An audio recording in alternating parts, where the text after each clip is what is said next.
Tren konsumsi plastik terus meningkat. Hal ini bisa menjadi ancaman serius bagi lingkungan, terlebih kemasan plastik merupakan materi yang sulit terurai dan berpotensi menjadi sampah yang mencemari lingkungan.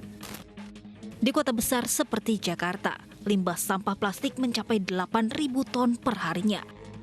Besarnya jumlah sampah tak lepas dari minimnya kesadaran masyarakat mendaur ulang. Masalahnya, tidak semua jenis sampah plastik dapat didaur ulang. Hanya jenis plastik tertentu yang dapat kembali diolah menjadi produk yang memiliki nilai ekonomi.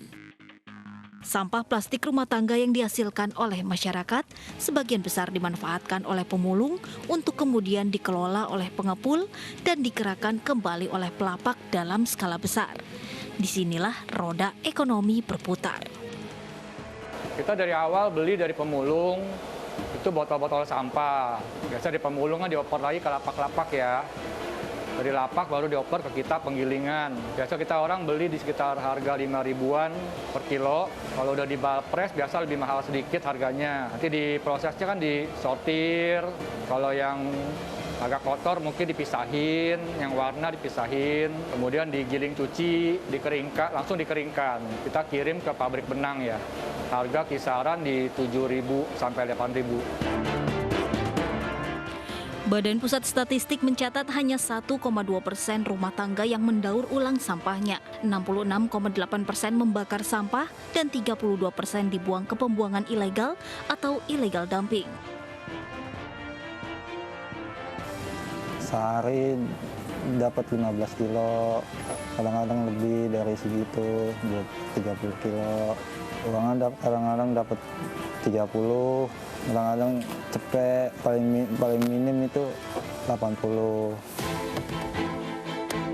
Jika dirunutkan, maka sampah rumah tangga diambil oleh pemulung, dikumpulkan ke pengepul, sampah kemudian disortir, kemudian dibawa ke lapak penggilingan atau daur ulang plastik. Plastik terutama botol mineral ya, terus sampai bekas-bekas sampo, bekas oli, ya masih banyak lagi nih Pak, dari ember-ember bekas apa namanya tempat-tempat sampah tuh yang ember-ember itu juga masuk semua itu Bang. Kalau dari sortir ini biasanya itu bisa sampai 1 kintal atau 2 kintal. Itu khusus botolan ya, kalau gelasan juga itu sampai 50 kilo itu bisa masuk. Kalau biaya produksi sih relatif sih Mbak, beda-beda. Mungkin bisa kena 1.000 per kilo, kalau mau irit mungkin 900 per kilo biaya kerja. Biasa seminggu kita kirim 2 kali, sekali kirim itu kan sekitar 10 ton. Permasalahan sampah plastik di Indonesia harus menjadi perhatian, khususnya produsen penghasil plastik. Hal tersebut diatur dalam Peraturan Menteri Kehutanan dan Lingkungan Hidup Nomor 75 Tahun 2019 tentang peta jalan pengurangan sampah oleh produsen.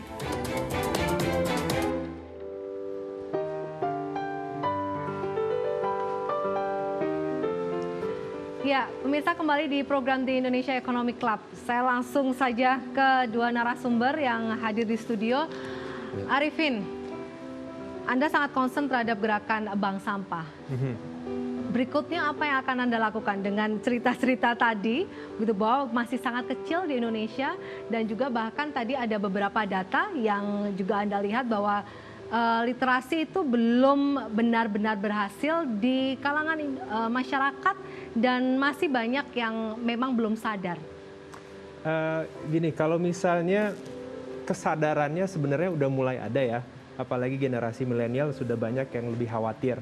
Cuman banyak tidak tahu bagaimana caranya. Karena banyak yang merasa buat apa saya memilah sampah. Karena begitu saya memilah sampah, ujung-ujungnya disatuin juga gitu. Ujung-ujungnya dibuang ke tempat yang sama. Ngapain? Jadi ada perasaan seperti itu.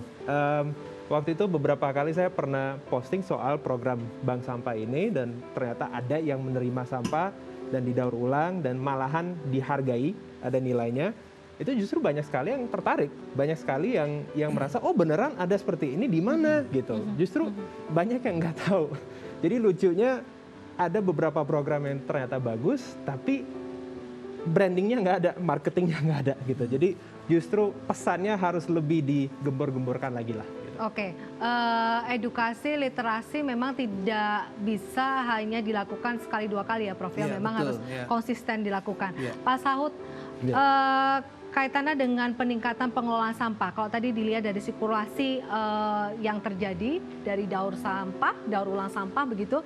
Kalau misalnya Anda melihat apakah nilai ekonominya ke depan akan semakin baik dengan konsistensi pemerintah dan tentunya komitmen kita bersama. Oke, saya mau beritahukan bahwa selama ini sektor daur ulang ini sepertinya berjalan sendiri gitu yang saya rasakan ya. Kurang ada sentuhan dari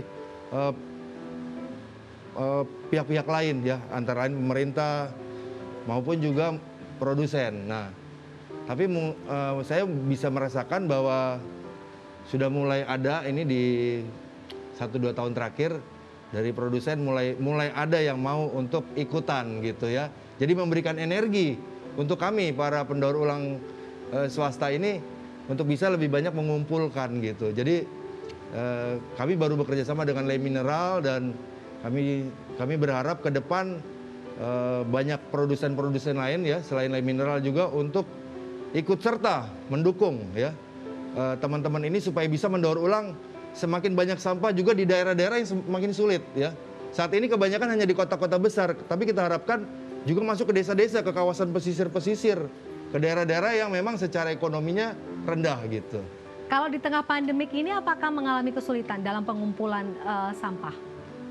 Kalau secara umum ada kesulitan tapi tidak terlalu banyak. Cuma yang kami rasakan adalah bahan baku berkurang ya. Karena aktivitas masyarakat kan juga berkurang, di sekolah ditutup, kemudian WFH dan lain sebagainya. Sehingga bahan baku itu tinggal 50% sekarang. Tadi melihat gambaran dari sirkulasi daur ulang, kemudian data yang kita miliki terkait dengan ketertinggalan Indonesia dalam peranan untuk membantu daur ulang. Sepertinya Prof. Renas sudah ada catatan tersendiri kaitannya dengan apa yang kita bahas malam ini. Silakan, jadi Prof. ada peta jalan juga kita perlu jalannya. Ya, kita perlu jalannya. Baik, inilah catatan Renald Kasali. Melalui hukum kekekalan energi, kita belajar bahwa energi sesungguhnya tidak dapat diciptakan atau dimusnahkan. Ia hanya dapat diubah atau ditransfer dari satu bentuk kepada bentuk lainnya.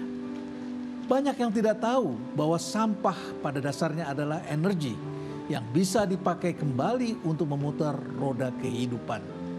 Lalu, selama 2 abad setelah manusia bertambah 6,5 miliar sejak tahun 1800, kita masih menganut cara hidup yang sama.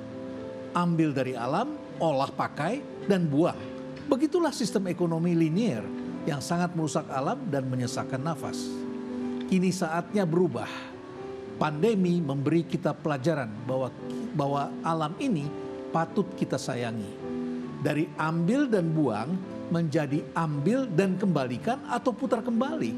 Sebab begitulah hukum kekekalan yang bisa membuat alam lestari dan nafas semua makhluk kembali sehat. Begitulah ekonomi selayaknya kita jalankan. Seperti plastik yang kita gunakan sehari-hari. Bukan dibiarkan menjadi barang yang tak berguna. Namun harus dapat diolah kembali menjadi barang yang berguna untuk kehidupan selanjutnya. Ya, ini komitmen kita bersama, Prof. Dan tentunya ini masih menjadi PR kita bersama juga. Ada peta jalannya, harus ada jalannya. Baik, terima kasih Pak Saud, Arifin yang sudah hadir sharing. Terus berjuang untuk mengatasi masalah limbah plastik ini. Harus semangat, kita bereskan sampah di Indonesia. Siap, baik. Terima kasih karena Anda masih menemani kami dan tentunya kami berdua akan hadir kembali minggu depan di jam yang sama di program The Indonesia Economic Club.